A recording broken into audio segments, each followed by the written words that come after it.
Hey guys, welcome back to the channel. Today we're just doing a little tour of all my fish tanks. We're going to start with the one that's not in the fish room, and that's my 75 right here. Who's got my parrot cichlid right there, my 4-line pictus catfish who likes to hang out in this cave that I made. I got 2 silver dollars right there, a bala shark that is in a grow out for my 220, and then I got this guy who I believe is a giant bronze featherback knifefish, but I'm not 100% sure. This tank is a little dirty. I started to film this before I did water changes and everything because I thought, I'll show the real side of the hobby, show that not every tank is going to be clean on film.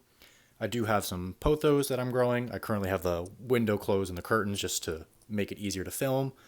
But this is the tank that is in my personal room. And these guys just like to hang out and have a good time.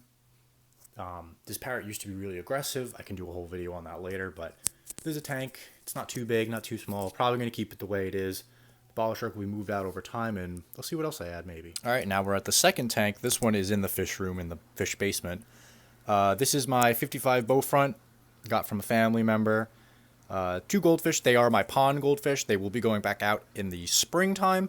I removed them towards the end of the pond season last year because I did have a animal problem that was eating my goldfish, so I took the remaining 2 that are nice, good size, and put them in this tank that I had spare just to keep them safe while I figured that situation out.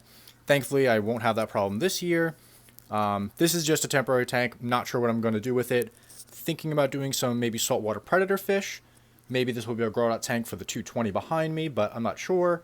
But for right now, it's my goldfish tank, and I do want to make a video on the goldfish in the tanks. I have interesting opinions on them, but that's this tank. Let's go to the next one. This is a saltwater tank. It's my 75-gallon. Right now, it just has 2 oscillators clownfish and 2 bang-eye cardinals.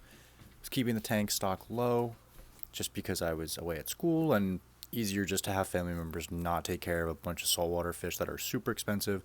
So I made it really simple. I do have a couple corals in here. I know, plenty of algae. I like my algae. Keeps the tanks clean.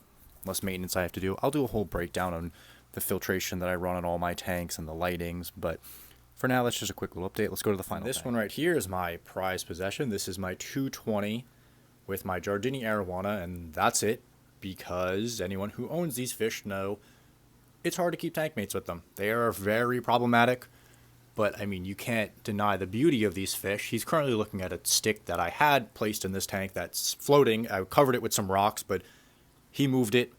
These fish love to move stuff. They're just like cichlids. They will rearrange tanks. That's why these plants are floating up there. They're moved around. They were all centered around this piece right here, but he decided he had other plans, which is fine. I let him do his thing. Yes, there is algae in this tank.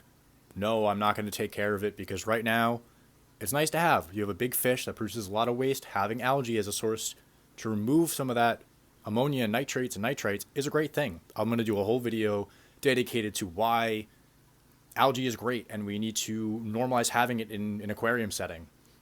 But this will be the final part of this video. I just wanted to show off my feature of my tank. I'm hoping to get tank mates eventually for this guy. I did have him with tank mates a long time ago, multiple different types. He was always good when he was smaller, but I took some out. Some died in this tank. And ever since then, he's been problematic to put with other fish. I've tried, but not sure what the plan is. Going to have to really think about it because I want to make the right choice instead of doing something stupid. But yeah, that's about it. So thanks guys for watching. I'll see you in the next one.